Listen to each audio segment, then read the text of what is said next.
Afrique Média, le monde, c'est nous.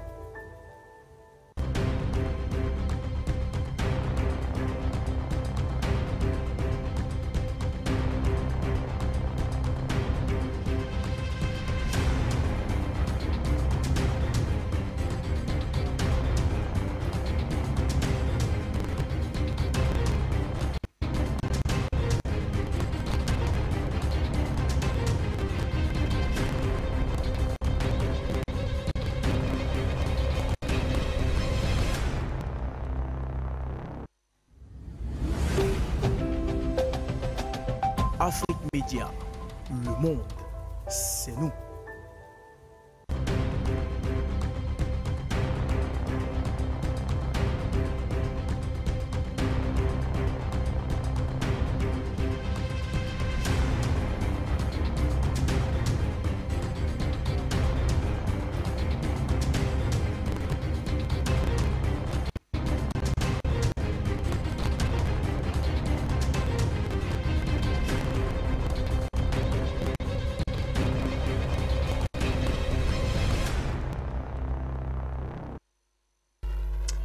Mesdames, Messieurs, bonjour et merci de nous retrouver en direct sur Afrique Média pour ce nouveau numéro de Géopolitique Internationale, émission qui décrypte l'actualité géopolitique du monde. Ce matin, 3 sujets seront bien sûr passés au crible de la pensée, de l'analyse géopolitique avec bien sûr nos invités qui sont déjà avec nous via la plateforme Zoom. 3 sujets hautement géopolitiques qu'on va donc analyser ce matin. On reviendra naturellement sur ces nouveaux rebondissements concernant les dernières frappes russes en Ukraine, avec notamment l'annonce selon laquelle le ministre russe des Affaires étrangères Sergueï Lavrov est désormais interdit d'entrer en Pologne. La Russie a dénoncé une décision sans précédent et provocatrice. On va tenter de comprendre ce nouveau rebondissement alors que des spécialistes ont clairement identifié, on s'en souvient, le débris du missile tombé sur le sol polonais comme ceux d'un S-300 ukrainien.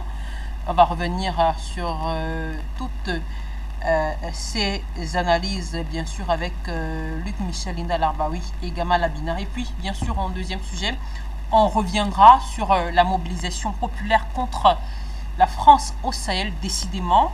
D'un côté aussi, on a la guerre en Ukraine qui se poursuit. Est-ce qu'on assiste là à une descente aux enfers de Paris et de ses alliés? C'est également une autre problématique qui nous intéresse au plus haut point ce matin dans le cadre du géopolitique international. Et pour sortir, on reviendra sur l'exercice militaire conjoint entre l'Algérie et la Russie qui ont eu lieu cette semaine. À quoi doit-on s'attendre? Eh bien, nos experts tenteront d'éclaircir notre lanterne sur ces questions ce matin. J'ai le plaisir de les accueillir, Linda Larbaoui, Gamal Abina, Luc Michel et Samira Bentourkié qui va nous rejoindre certainement d'un moment à l'autre. Bonjour à vous, Gamal Abina. Merci de nous retrouver en direct dans le cadre de cette nouvelle édition de Géopolitique Internationale.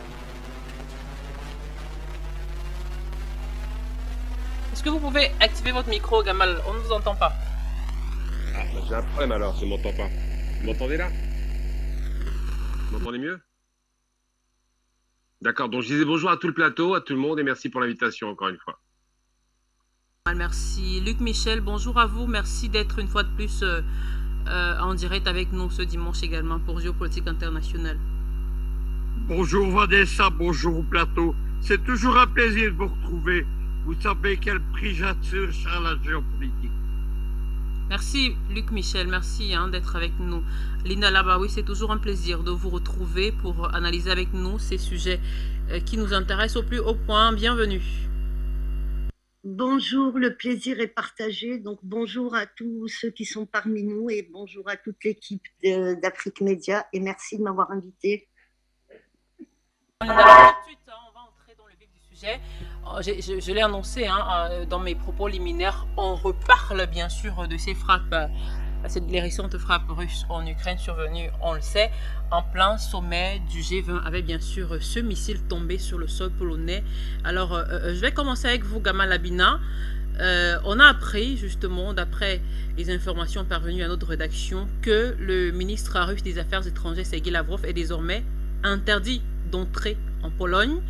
c'est vrai que la Russie a dénoncé une décision sans précédent et provocatrice. Alors, la question c'est pourquoi, selon vous, quand on sait que concernant cette affaire justement du missile tombé sur le sol polonais, des spécialistes militaires avaient d'ores et déjà identifié le débris du missile tombé comme étant ceux d'un S-300 ukrainien.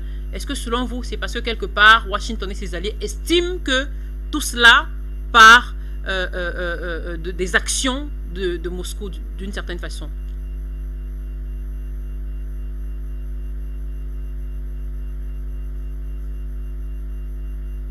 De la part des Polonais particulièrement.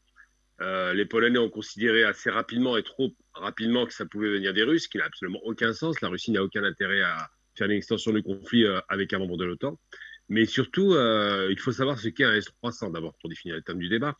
Le S-300, c'est un missile intercepteur qui est destiné à détruire les missiles d'attaque russes. En substance, les Ukrainiens bénéficient de la technologie soviétique, évidemment, donc de cette fameuse technologie russe, et ont pu lancer ce missile qui a été ou frappé un missile adverse ou simplement est tombé par accident, parce qu'il n'y a pas d'intention au départ, sur le territoire polonais, dans un petit village polonais. Ça a tué 2 personnes. Mais évidemment, la réaction au départ a été extrêmement vive. On a tout de suite mobilisé l'opinion internationale, particulièrement l'OTAN. On a commencé à parler de l'article qui solidarisait tous les pays de l'OTAN afin de peut-être réagir. Les Polonais ont commencé à s'emporter, imaginant qu'il y avait la possibilité d'une attaque russe qui était complètement stupide.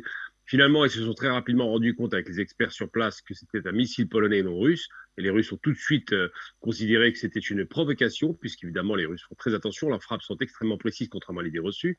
Là, on est vraiment sur les frappes guidées extrêmement précises. On n'est pas sur la guerre d'Irak où on parlait de frappes chirurgicales. Lorsque les Russes frappent, ils frappent quasiment des carrefours, des immeubles ou des objectifs simplement militaires ou encore plus simplement civils par rapport aux centrales électriques. Donc c'est vrai que la réaction est extrêmement vive, mais ce qui est inquiétant dans cette histoire, et je pense qu'on va en parler, moi ce qui m'inquiète le plus, c'est pas tellement que les Polonais se soient fait balader par des mensonges produits par l'Ukraine, parce qu'il faut rappeler quand même que Zelensky a immédiatement dénoncé les Russes, demandant une frappe en retour de la part de l'OTAN. Ce qui est inquiétant, c'est que Zelensky pousse à plein régime depuis le début de cette guerre à ce que l'OTAN, donc qui est une guerre généralisée, intervienne devant la Russie. Et ça, c'est inquiétant parce qu'il ne veut pas négocier, c'est une chose, mais il le refuse. Et la deuxième chose, là, quand on refuse la venue je parle des Polonais qui se font un peu tourner en ridicule parce qu'ils ont surréagi au départ, quand on refuse la venue d'un personnage comme Lavrov qui reste un diplomate, hein, c'est pas un homme de guerre. Quand on refuse de le voir sur le territoire polonais, c'est qu'on refuse la communication, on coupe les canaux. Et ça, sur un plan politique, c'est extrêmement grave. Il faut savoir qui dirige la Pologne, c'est quand même pas un parti de gauche, hein. On est plutôt dans une droite très dure, voire extrême droite. Et il faut savoir surtout que le couper la communication avec les Russes équivaut à faire durer la guerre de façon inutile et un peu trop, et de façon obsessionnelle. Donc là, aujourd'hui, la Pologne a un passé difficile avec la Russie, on en reparlera peut-être. Mais ce qui est certain, c'est que ce qui s'est passé avec cette surréaction qui a été très rapidement démentie a démontré 2 choses. La première, c'est que l'objectif de Zelensky, c'est de généraliser la guerre. Et la seconde, c'est que la surréaction des Européens donne le sentiment que finalement, quelques pays européens, particulièrement la Pologne, seraient peut-être prêts à en découdre avec les Russes, ce qui n'est pas très malin à mon sens.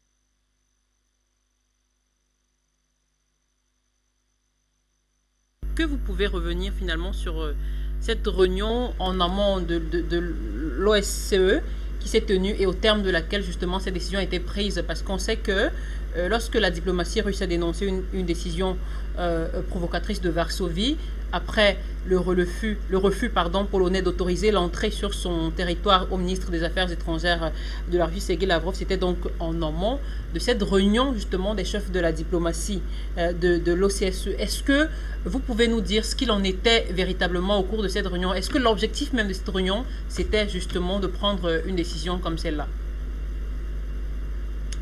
Mais c'est à moi que vous posez la question.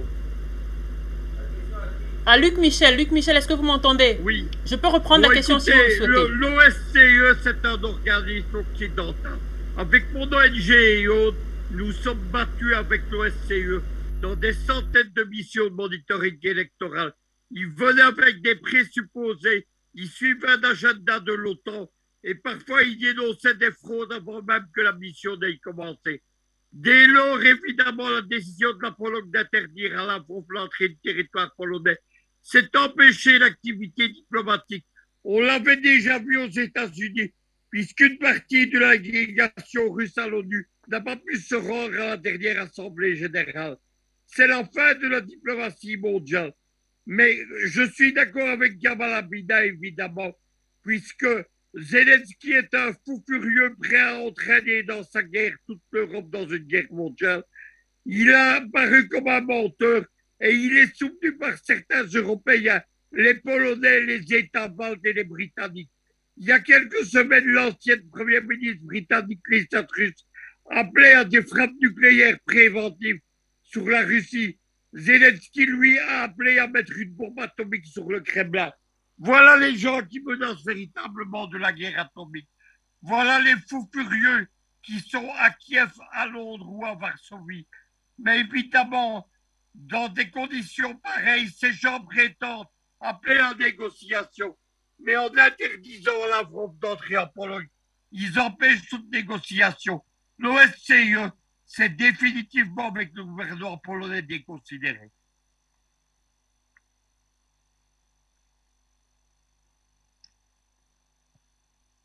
Dans la foulée de cette décision interdisant au chef de la diplomatie russe d'entrer sur le territoire polonais, eh bien, Sergei Lavrov a dit que Varsovie a transformé l'OCSE en une sorte de bouffonnerie. Alors, qu'est-ce qui explique véritablement cette qualification? Est-ce que ce n'est pas un peu trop exagéré, Lina Larbaoui? Non, ce n'est pas exagéré. D'ailleurs, on remarquera que depuis le début de cette opération, il y a eu beaucoup de décisions de prise qui étaient unilatérales et qui empêchaient les Russes de se défendre. Prenons l'exemple d'ailleurs des laboratoires biologiques trouvés en Ukraine. Ce dossier a été boycotté aux Nations Unies carrément par les décideurs. Les décideurs, c'est le Royaume-Uni, les États-Unis et la France. Prenons aussi en compte les diplomates russes à qui on n'a pas voulu donner des visas pour justement aller aux Nations Unies par rapport à d'autres dossiers. Donc, on essaye de boycotter la Russie, on essaye de faire en sorte que la parole des Russes n'arrive pas, et tout ça parce que les Russes tout seuls sont face à l'OTAN et les amis de l'OTAN, donc c'est une cinquantaine de pays. On fait croire à tout le monde, les médias mensonges font croire à tout le monde que les Russes sont en train de perdre. D'un côté, on nous explique il y a les Ukrainiens qui gagnent du terrain à Kherson, alors que c'est une décision militaire, ce n'est pas une décision diplomatique. Ça veut dire que il y a une stratégie qui est mise en place. Mais à côté de ça, on voit que les Russes, qui soi-disant n'avaient plus de missiles, ils étaient au bout de leurs munitions, ils ont complètement rasé l'Ukraine. Donc il y a une contradiction. Et pour ne pas laisser les Russes parler, pour ne pas que leurs paroles arrivent, puisque Russia Today, on n'arrive plus à la voir en Europe, et Sputnik pareil, les radios pareil. Donc pour les empêcher de parler, ce qu'on fait, c'est on les boycotte, et quand il s'agit de se réunir à l'ONU ou autre, on leur refuse l'accès. Maintenant, il faut voir aussi les Polonais. Qui est gagnant dans cette guerre? C'est pas l'Europe de l'Ouest, c'est la Pologne. La Pologne qui soi-disant est traumatisée par les Russes et par l'Union soviétique, c'est le pays déstabilisateur. C'est ce pays-là, à chaque fois, c'est ce pays-là qui implique toute l'Europe dans une guerre. Ce n'est pas le reste. Il faut voir c'est quoi la Pologne? La Pologne, c'est un pays déjà catholique au milieu de pays orthodoxes ou musulmans. Il ne faut pas oublier l'Empire ottoman. Mais ce pays a toujours été utilisé pour créer une zizanie et gangréner la zone. C'est l'histoire qui le dit, c'est pas moi, mais on retrouve ça aujourd'hui encore. Les Polonais mènent cette guerre et ils oublient que c'est l'Europe de l'Ouest qui a sorti la Pologne un peu de la misère. Et c'est l'Europe de l'Ouest qui paye les frais. Mais c'est eux qui gèrent tout, et c'est eux qui commandent, c'est eux qui font ce qu'ils veulent. Et on a vu quand il y a eu l'acte terroriste des deux gazoducs, qui a tiré son épingle du jeu par un contrat gazier, c'est la Pologne. Donc les Polonais, ils travaillent avec le Royaume-Uni. Le Royaume-Uni est beaucoup plus impliqué que les États-Unis en vérité dans ces actes terroristes. Hein. Ce sont des actes terroristes.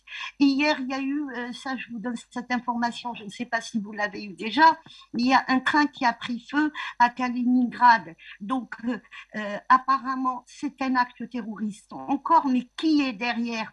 Eh bien, vous allez voir, le futur nous le dira, mais je n'exclus pas que les Polonais soient là-dedans. Donc, ils veulent empêcher les Russes de parler, ils veulent empêcher que le monde entier sache ce qui est en train de se passer, et ils veulent nous faire croire que c'est eux qui se font agresser, alors que c'est eux les agresseurs. Il y a une chose, on aura remarqué aussi que dès qu'il y a eu ces 2 missiles, qu'est-ce qui s'est passé? Les Polonais ont tout de suite demandé à fermer l'espace aérien de l'Ukraine. Si on ferme l'espace aérien à l'Ukraine, si l'OTAN décide de faire ça, donc il n'y a plus de missiles, il n'y a plus d'avions, il n'y a plus l'aviation avec ces hélicos ou autres, donc ils vont affaiblir la Russie. Je pense que l'intérêt au départ, c'était pas d'entraîner directement l'OTAN dans une guerre, mais c'était plutôt commencer par affaiblir les Russes et fermer cet espace aérien. C'est ça que je pense. J'ai écouté pas mal de spécialistes militaires. Je fais plus confiance actuellement à la presse orientale que les spécialistes arabes qui, eux, mènent une guerre sans merci contre l'Occident depuis des décennies, des militaires irakiens qui sont à la retraite, des militaires syriens aussi, des militaires aussi iraniens. Il y en a qui parlent très très bien l'arabe. Donc je les écoute eux et je vois un petit peu, j'essaye de voir ce tableau, comment il se dessine. Donc les Polonais, leur intérêt c'est d'affaiblir les Russes parce que depuis la nuit des temps, depuis 1730, oui, où on retrouve, j'en ai déjà parlé, un document français, il est dans les archives du ministère des Affaires étrangères en France, et ce document, il impliquait déjà cette région. Mais il y avait une passerelle entre l'Est de la France et la Pologne, où il y avait toute une communauté polonaise qui venait travailler en France dans les mines et qui repartait. Donc il y a déjà cette passerelle qui existe depuis le XVIIIe siècle. Et ça continue, ça n'arrête pas. Encore une fois, vous avez un pays catholique au milieu d'orthodoxes et au milieu aussi des musulmans. Et on ne l'a pas créé par hasard. Il n'a pas été créé par hasard. C'est un pays déstabilisateur de la région. Également. Alors, Gamal Labina, j'aimerais qu'on revienne sur une sorte de contradiction, parce que Linda Larbaoui a évoqué tout à l'heure cette espèce de contradiction, de paradoxe même, qu'on écoute depuis dans la rhétorique de cette guerre lorsqu'elle est relatée par certains médias, en disant d'un côté que la Russie est très affaiblie, la Russie n'a plus de missiles, mais de l'autre côté, c'est aussi une Russie qui a rasé toute l'Ukraine. Mais j'aimerais qu'on revienne également, c'est vrai qu'on en parlait déjà il y a quelques jours, sur cette contradiction même concernant ce missile tombé sur le sol polonais. Parce qu'on dit bien que des spécialistes militaires ont identifié le débris du missile tombé sur le sol polonais comme étant ceux d'un S-300 ukrainien. D'ailleurs, certaines sources de l'OTAN, justement relatées avec des médias occidentaux, ont informé que Joe Biden a dit à ses partenaires de l'Alliance et aussi à ceux du G7 que l'explosion en Pologne avait été causée par un missile ukrainien. Alors comment comprendre malgré tout cela la réaction de l'OCSE et même de la Pologne envers la Russie jusqu'à présent, parlant justement de cette interdiction d'entrer sur le sol polonais par exemple? Alors déjà plusieurs choses. La première, je voudrais clarifier par rapport à RT Arabique ou RT France, les chaînes avec lesquelles je bosse actuellement, elles sont, on peut les capter en Europe, il suffit simplement d'avoir un VPN et je donne conseil à tous les gens qui veulent capter ces chaînes. Vous allez télécharger Opera et sur Opera, il y a un VPN gratuit. Donc c'est très simple de récupérer ces chaînes et de les voir en direct, parce que moi j'y suis une fois par semaine sur les 2 chaînes et ça fonctionne parfaitement. Alors pour répondre à votre question, il faut d'abord définir les termes du débat. Qu'est-ce que l'OSCE? L'OSCE, c'est une organisation qui a été créée après la chute de l'Union soviétique. C'était appelé l'Organisation de coopération et de sécurité en Europe. Donc c'était une structure qui était destinée à garantir à la fois une coopération économique et une sécurité sous frontières européennes occidentales. Ils étaient là pour aussi chapeauter quelques zones dans lesquelles il y avait des tensions et apporter une sécurité de la paix. Et il se trouve que c'est cette même OSCE qui avait parrainé à l'époque les accords de Minsk qui étaient destinés à garantir à ce que le conflit en Ukraine qui commençait à naître en 2014 cesse avec une fédération de l'Ukraine, ce qui n'a pas été respecté par les dirigeants ukrainiens.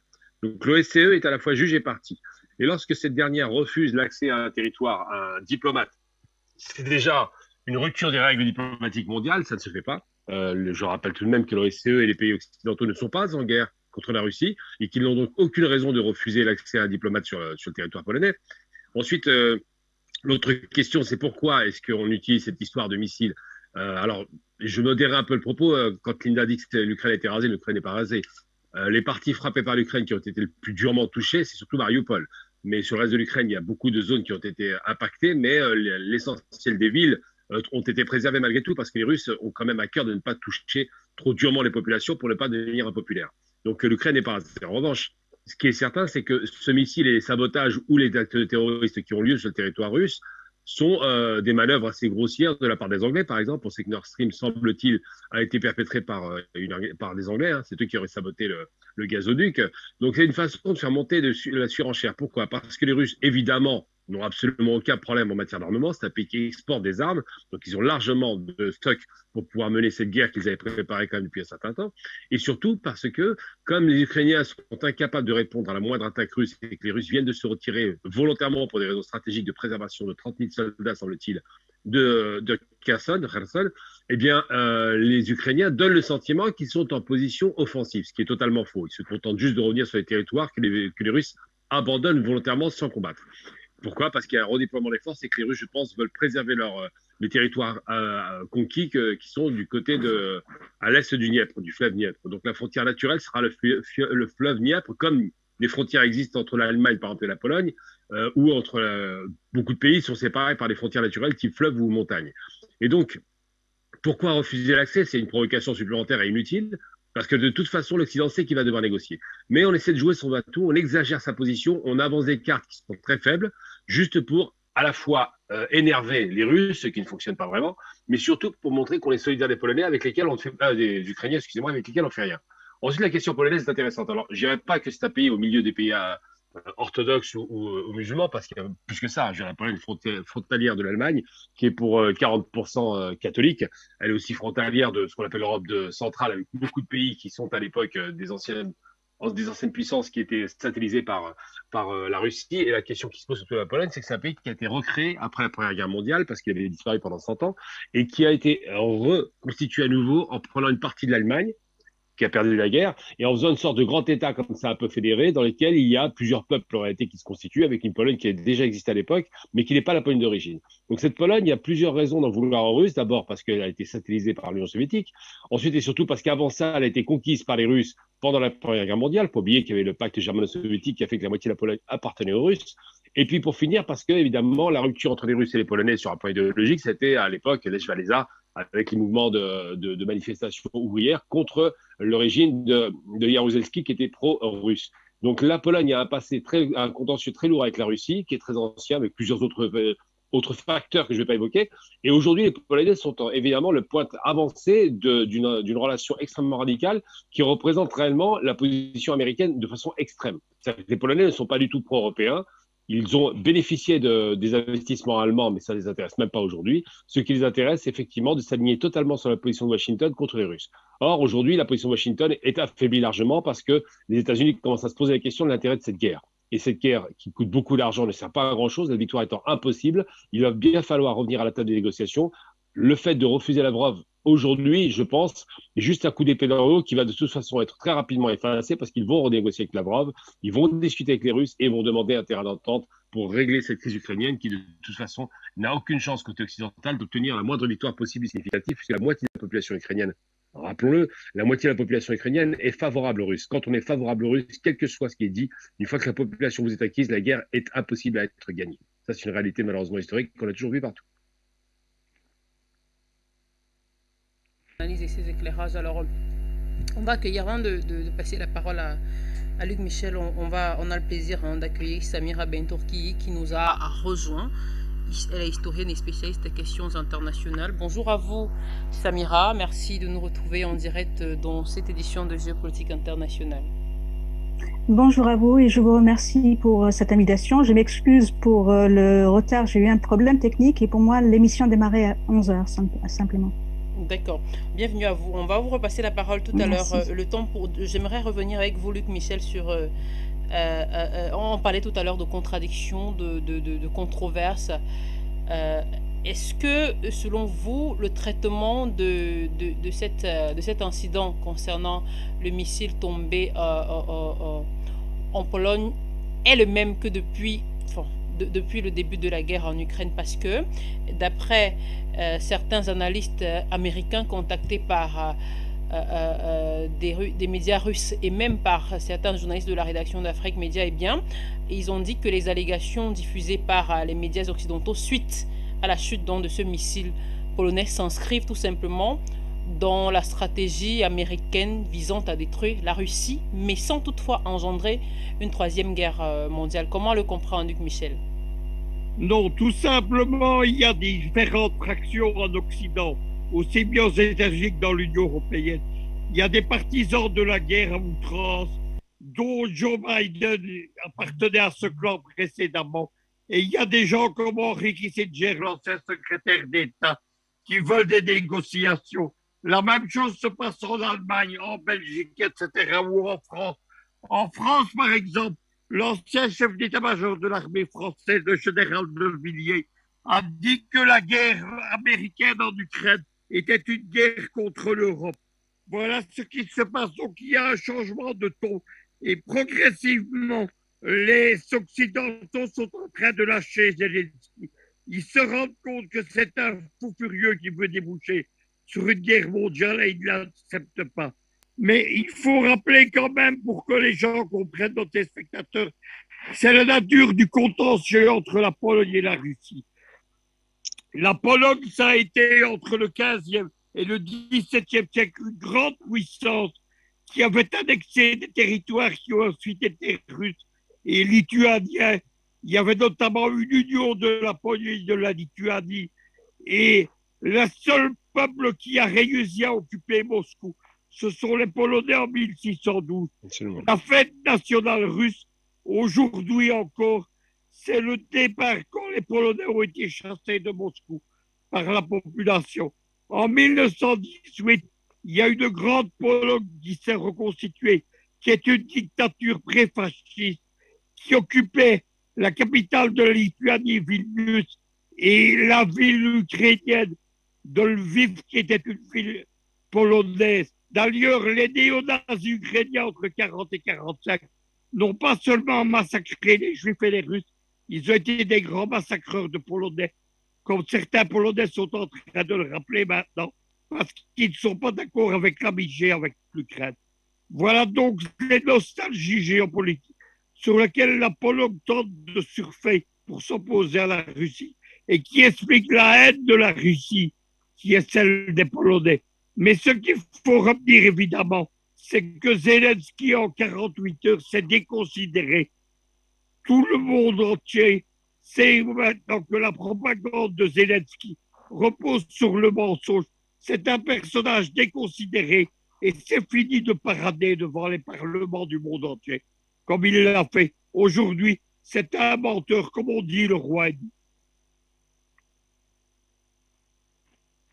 Alors, à présent, je me retourne vers vous, Samira Ben-Turki. On parle bien évidemment des récentes frappes russes en Ukraine, la Pologne touchée par un missile. Est-ce que, selon vous, cela pourrait réactiver la crainte d'un embrasement du conflit, quand on sait aussi, il faut le dire, hein, Samira, que l'hypothèse d'un tir ukrainien est largement privilégiée. Mais la question principale que j'aimerais vous poser, c'est que est-ce que vous, ce missile polonais, est-ce que ce missile donc en Pologne, tombé en Pologne, vous inquiète-t-il? Eh bien, dans la mesure où ça peut mener à une troisième guerre mondiale qui ne dit pas son nom, oui, effectivement, c'est inquiétant pour la planète entière et pas uniquement pour l'Ukraine, la Pologne ou l'Europe de l'Ouest. Le problème qui se pose aujourd'hui, comme il s'est posé déjà par le passé durant les siècles de falsification de l'histoire, il y a falsification et il y a propagande. Donc la propagande va mener à va déclencher un certain nombre d'événements qui auront une suite désastreuse pour les peuples en premier, parce qu'ils vont mener vers une politique de terre brûlée. À partir du moment où les Ukrainiens et avec eux leur soutien, dans un sens comme dans l'autre, essayent de provoquer par toutes les manières possibles et imaginables on va dire un déclenchement donc de cette guerre, ils vont exploiter tous les éléments mis à leur disposition par les événements. Or, même si nous savons, ou même s'ils savent, de leur côté, que le missile était de toute évidence ukrainien, et qu'il y a eu en fait, on va dire, un problème technique de la part de l'Ukraine qui a visé malencontreusement son propre soutien politique, le fait de continuer à accuser les Russes d'un événement dont ils ne sont pas responsables va de toutes les façons alimenter jusqu'au bout cette propagande, mais avec le temps, cette propagande va se retourner contre celui qui l'aura provoqué. Comme on dit en arabe, c'est-à-dire que cette magie va se retourner contre le magicien lui-même.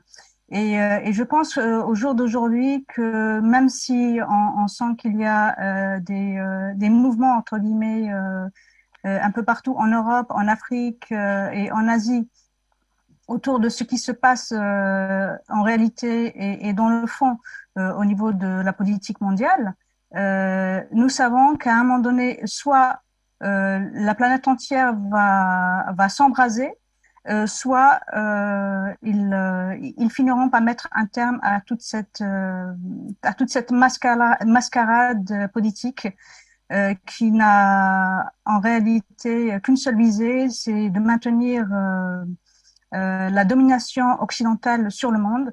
Cette domination, plus personne n'en veut. D'ailleurs, on le voit au sein même du continent africain, qui est le continent auquel j'appartiens personnellement. Et l'Afrique a subi durant plusieurs centaines d'années cette propagande occidentale, dont elle est en train de se débarrasser au même moment que le reste du monde est en train de se débarrasser de cette domination occidentale qui tire à sa fin. Et c'est du fait qu'elle tire à sa fin que toute cette provocation est en train de prendre une forme qui ne tiendra pas la route parce que les jeux sont faits. Et un nouveau monde est en train de s'ouvrir, de s'épanouir devant nous. Afrique Média, le monde, c'est nous.